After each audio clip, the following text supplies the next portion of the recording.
जय हिंद। मैं सहायक आचार्य सहदीप सिंह, राजनीति विज्ञान, राजकीय महाविद्यालय इटावा। आप सबका मेरे YouTube चैनल में स्वागत है। आज हम अध्ययन करेंगे अधिकारों की श्रृंखला में अगला अधिकार, जो हम स्वतंत्रता के अधिकार को पढ़ रहे हैं उसमें अगला है जो कुछ दशाओं में गिरफ्तारी व निरोध से संरक्षण। ये अगला अधिकार है। ये बहुत भारत के संविधान में बहुत महत्वपूर्ण अधिकार है, क्योंकि इसके द्वारा भारत में विधि के शासन की स्थापना और प्रबल होती है, संविधानवाद प्रभावी होता है और जीवन के अधिकारों का ये विस्तार है। इसी से भारत में पुलिस राज्य की स्थापना नहीं होती है, यानी ये पुलिस राज्य की स्थापना को रोकता है। परंतु हमारे संविधान में जो मौलिक अधिकार दिए हुए हैं वो निरपेक्ष नहीं हैं। इनके भी मनमानी हिरासत में रखने के भी कुछ अपवाद हैं। तो आओ इसको हम विस्तार से देखते हैं कि कुछ दशाओं में गिरफ्तारी व निरोध से संरक्षण ये कैसे। आर्टिकल इसके 7 खंड हैं, तो पहले 3 खंडों में ये मूल अधिकार दिया हुआ है। फिर अनुच्छेद 22(3) में इसके अपवाद दिए हुए हैं, और फिर 22(4) से 7 में नज़रबंद जो व्यक्ति हैं उनको भी क्या अधिकार हैं ये दिए हुए हैं। तो आओ इसको देखते हैं। अनुच्छेद 22(1) क्या कहता है। 22 का क्लॉज 1 ये कहता है कि किसी व्यक्ति को कारण बताए बिना हिरासत में नहीं लिया जाएगा। यानी इन्फॉर्मेशन, यानी क्या कहता है, उस व्यक्ति को जिसको हिरासत में लिया जा रहा है उसको उसकी इन्फॉर्मेशन दी जाएगी, उसका बेस आधार बताना पड़ेगा। ठीक है, तो किसी व्यक्ति को कारण बताए बिना हिरासत में नहीं लिया जाएगा, ना ही बंदी गृह में रखा जाएगा, और उसे अपनी पसंद के वकील से परामर्श करने का अधिकार होगा। ये बातें अनुच्छेद 22(1) में हैं। कौन कौन सी बातें अनुच्छेद 22 में हैं? एक इन्फॉर्मेशन, एक उसका बेस, और एक उसके पसंद के वकील से परामर्श करने का अधिकार। ये है इन्फॉर्मेशन किसकी? उसको हिरासत में लिए जाने का इन्फॉर्मेशन। बिना कारण बताए किसी को हिरासत में नहीं लिया जाएगा, ना ही बंदीगृह में रखा जाएगा, और उसे अपने पसंद के वकील से परामर्श करने का अधिकार होगा। अनुच्छेद 22(1) ये कहता है। अनुच्छेद 22(2) में क्या है? अनुच्छेद 22(2) हिरासत में लिए गए व बंदी बनाए गए व्यक्ति को 24 घंटे के अंदर नज़दीकी मजिस्ट्रेट के न्यायालय के समक्ष प्रस्तुत किया जाएगा, जिसमें यात्रा का समय शामिल नहीं होगा। यानी हिरासत में लिए गए व्यक्ति को 24 घंटे के अंदर नज़दीकी मजिस्ट्रेट के सामने पेश किया जाएगा, परंतु इस 24 घंटे में वो समय हटा दिया गया है जो वो मजिस्ट्रेट तक ले जाने में जो यात्रा का समय है उसको एक्सक्लूड कर दिया गया है। बस केवल इतना ही एक्सक्लूड किया है। मजिस्ट्रेट की अनुमति के बाद ही उसे 24 घंटे से ज़्यादा समय के लिए बंदी बनाया जाएगा। 22(2) ये बात कहता है। 22(3) इसका अपवाद है, यानी ये अधिकार जो दिया गया है कि किसी व्यक्ति को मनमानी रूप से गिरफ्तार नहीं किया जाएगा, उसका कारण बताना पड़ेगा, उसको 24 घंटे से ज़्यादा बिना न्यायालय की अनुमति के नहीं रखा जा सकता, उसे वकील का अधिकार है। लेकिन कुछ परिस्थितियों में इसके अपवाद भी हैं। इसके अपवाद क्या हैं? ये किसी विदेशी शत्रु को हासिल नहीं है, वो नहीं हासिल कर सकता, और निवारक नज़रबंदी में बंदी बनाया गया व्यक्ति भी इस अधिकार को हासिल नहीं कर सकता। तो अब हम निवारक विदेशी शत्रु तो स्पष्ट है। निवारक नज़रबंदी क्या है? निवारक नज़रबंदी का अर्थ समझ लेते हैं। निवारक नज़रबंदी का अभिप्राय है किसी व्यक्ति को किसी अभियोग के लिए दंड देना, इसका अर्थ नहीं है, बल्कि इसका मतलब है कि उसे अपराध करने से रोकना।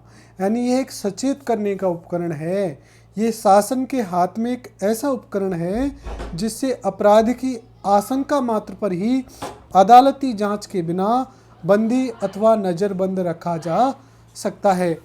इसका अभिप्राय क्या है कि व्यक्ति को दंड देने का इसका अभिप्राय नहीं है। इसका मतलब है कि उसको अपराध करने से रोकना। जब यह आशंका हो जाए कि अगर इस व्यक्ति को बंदी नहीं बनाया गया, अगर इस व्यक्ति को बंदी नहीं बनाया गया तो कोई बड़ी हानि हो सकती है, हिंसा हो सकती है, तो इस कारण उसको बंदी बना लेना उचित है।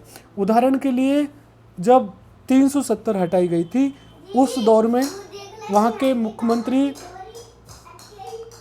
पूर्व मुख्यमंत्रियों को बंदी बनाया गया, तो और उनको इसीलिए बंदी बनाया गया कि वहाँ अगर वो खुले रहेंगे तो हिंसा की ज़्यादा संभावना है। तो यहाँ नज़रबंदी इस प्रकार से है। नज़रबंदी का मतलब किसी को सज़ा देना नहीं है, दंड देना नहीं है, मतलब है ये अपराध को रोकना, और ये एक सचेत करने का उपकरण है। अच्छा, अब जो बंदी बना लिए गए, क्या उनके लिए भी कुछ अधिकार हैं? क्या हाँ, उनके लिए भी अधिकार है।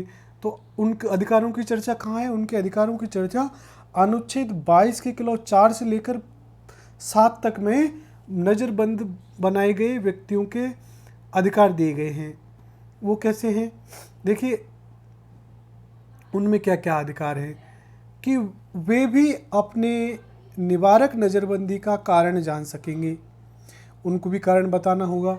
वे अपनी सहायता के लिए वकील कर सकते हैं, और सबसे महत्वपूर्ण 3 माह से अधिक के निवारक नज़रबंदी के तहत अगर उनको बंदी रखना है तो उसके लिए एक बोर्ड के समक्ष उनको प्रस्तुत करना होगा, और जिस बोर्ड का अध्यक्ष उच्च न्यायालय के न्यायाधीश बनने की योग्यता रखने वाला कोई व्यक्ति होगा। उसकी अनुमति के बाद ही व्यक्ति को 3 महीने से ज़्यादा नज़रबंद रखा जा सकता है, और नज़रबंदी का कारण भी नहीं बताया जाएगा अगर ये सार्वजनिक हितों के विरुद्ध हो। सामान्यतः बताया जाएगा, लेकिन अगर ऐसा लगे कि सार्वजनिक हितों के विरुद्ध है तो नहीं बताया जाएगा। सॉरी। संसद को ऐसी विधियों के निर्माण करने का अधिकार है जिसमें व्यक्तियों को 3 महीने से ज़्यादा नज़रबंद रखा जा सके। ऐसी विधि संसद बना सकती है। तो नज़रबंद व्यक्तियों को कुछ विशेष अधिकार हैं, कुछ विशेष अधिकार नहीं, कुछ अधिकार दिए गए हैं जो 22(4) से 7 में है।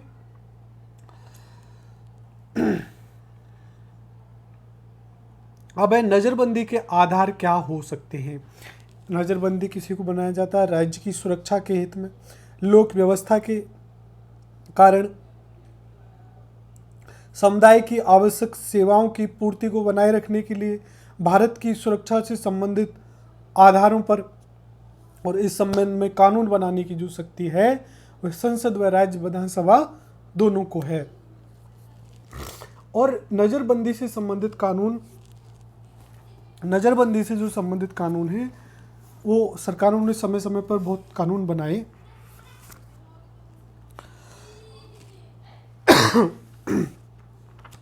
और कुछ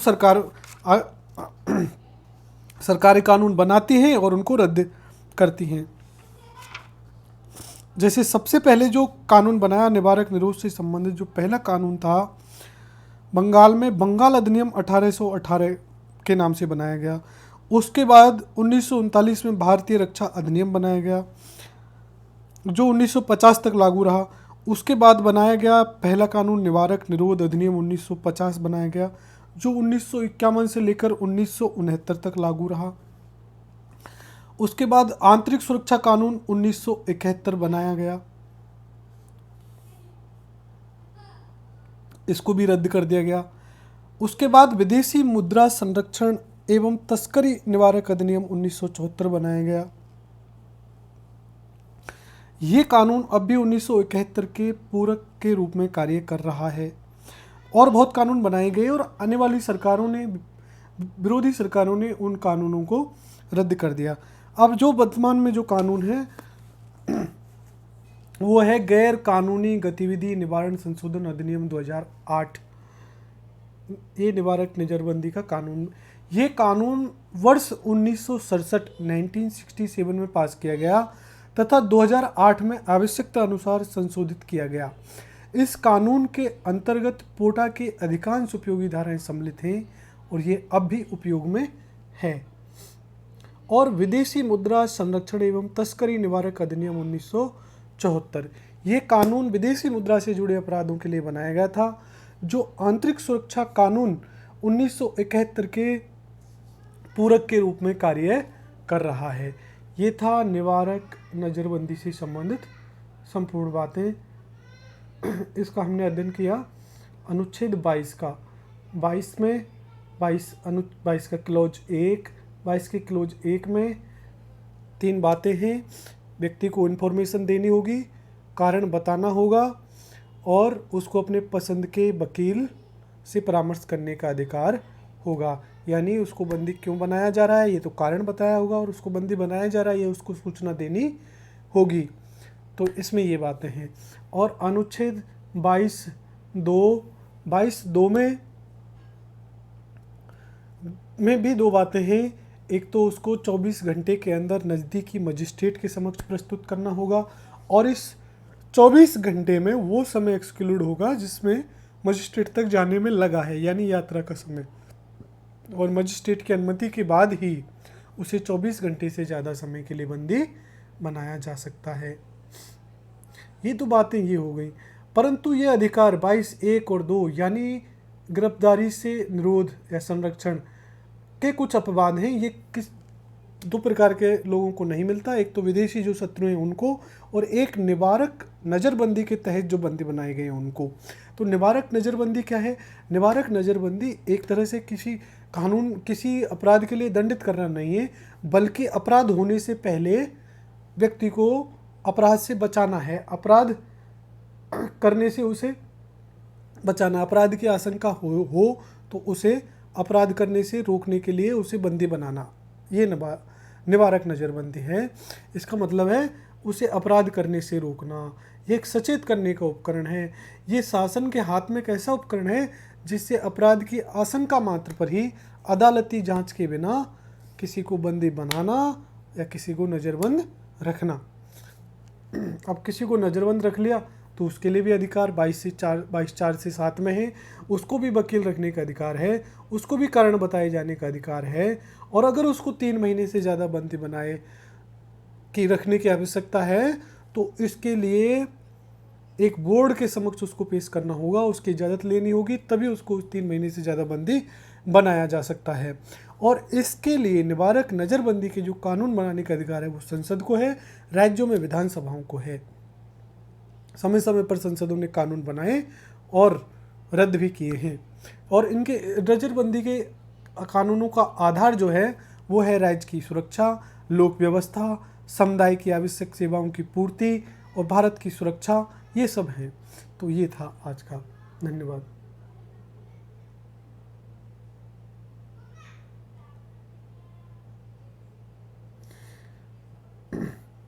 ये स्वतंत्रता का जो अधिकार है उसका अंतिम भाग था।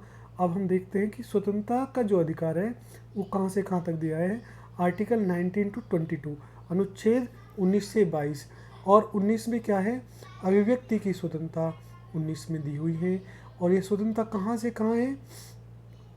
देखिए, पहले 19 में 6 स्वतंत्रताएं दी हुई हैं ये, और 19(2) में इन पर प्रतिबंध लगाए गए हैं, और 20 में अपराधों के लिए दोष सिद्धि के संरक्षण से संबंधित अधिकार है, और 21 में प्राण व दैहिक स्वतंत्रता का अधिकार है, और 22 में कुछ दशाओं में गिरफ्तारी व निरोध से संरक्षण।